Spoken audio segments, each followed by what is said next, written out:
এই যে কিছু অ্যানেক্সার, এই যে কয়েকটা ব্যাকের মডিউলে যেগুলো করা হয়েছে তার ফাইল নাম্বার অ্যানেক্সার দিয়ে উনি একটা চিঠি লিখেছে, দিয়ে বলছে এই পরিবর্তনগুলি কেবল একটি ছোট্ট হিমশৈলের প্রতিনিধিত্ব করে, টিপ অফ দ্য আইসবার্গ। আমার ধারণা এই যে ফাইলগুলোর মধ্যে 1400 কানির বেশি ক্ষতিগ্রস্ত হয়েছে। যদি আপনি এই জমিগুলোকে নগদীকরণ করেন তাহলে এটি কমপক্ষে এই কয়েকটা ফাইলে কমপক্ষে 500 কোটি টাকা আত্মসাৎ করা হয়েছে, একটা জায়গার কথা বলছেন উনি। আমি এখানে কিছু আত্মসাৎ করা হয়েছে তা উল্লেখ করতে, কিভাবে আত্মসাৎ করা হয়েছে উল্লেখ করতে চাই। খাস জমি জোত জমিতে রূপান্তরিত করা হয়েছে, 1। 2, খাস জমি বরাদ্দকৃত জমি হিসেবে দেখানো হয় এবং তারপর অনুমতি ছাড়াই বরাদ্দকৃত জমি জোত জমিতে রূপান্তরিত করা হয়। 3, বরাদ্দকৃত জমি যথাযথ অনুমতি ছাড়াই জোত জমিতে রূপান্তরিত করা হয়।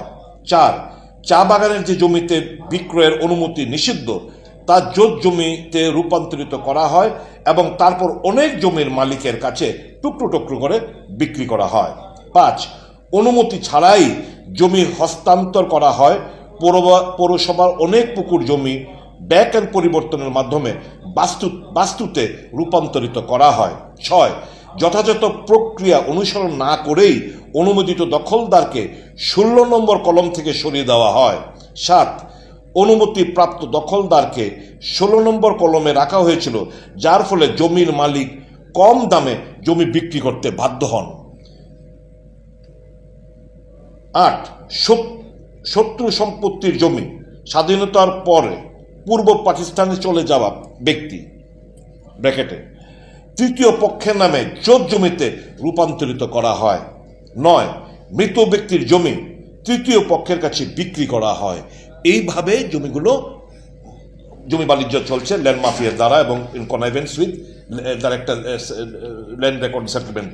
স্যার, পরিস্থিতি খুবই কঠিন, যেখানে দরিদ্র মানুষ ভূমি মাফিদের করুণার উপর নির্ভরশীল, যাদের পরিচালক ভূমি রেকর্ড সেটেলমেন্টের অফিসের সাথে ভালো সম্পর্ক রয়েছে, তারা 10 মিনিটের মধ্যে যে কোনো জমির অবস্থা পরিবর্তন করে দরিদ্র মানুষকে তার জমি অর্ধেক বা 1/4 বাজার মূল্য বিক্রি করতে বাধ্য করতে পারে।